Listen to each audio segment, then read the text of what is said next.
তো গতকাল যেহেতু জন্মাষ্টমী ছিল, তো সেই জন্য আমাদের বাড়িতে যেহেতু গোপাল আছে, তো সেই জন্য জন্মাষ্টমী হয়।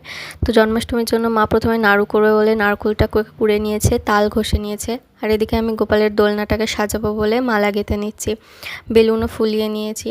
বেলুন ফোলাতে ফোলাতে দেখি মা ওদিকে নাড়ু করা শুরু করে দিয়েছে। নাড়ু, তালের বড়া, তারপরে একে একে সব কিছুই করে নিচ্ছিল।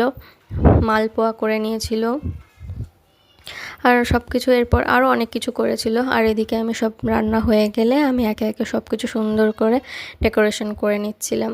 আমার এগুলো সাজাতে খুব ভালো লাগে, তো সে প্রত্যেকবার আমি জন্মাষ্টমীতে আমিই সাজাই। তো এটা হচ্ছে আমাদের গপুর ফাইনাল লুক।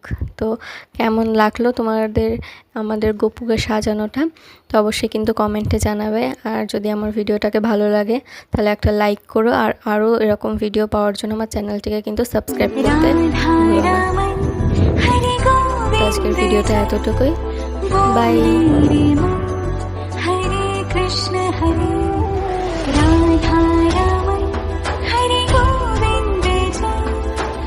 আর সকলকে জন্মাষ্টমীর অনেক শুভেচ্ছা। জয় গোপাল।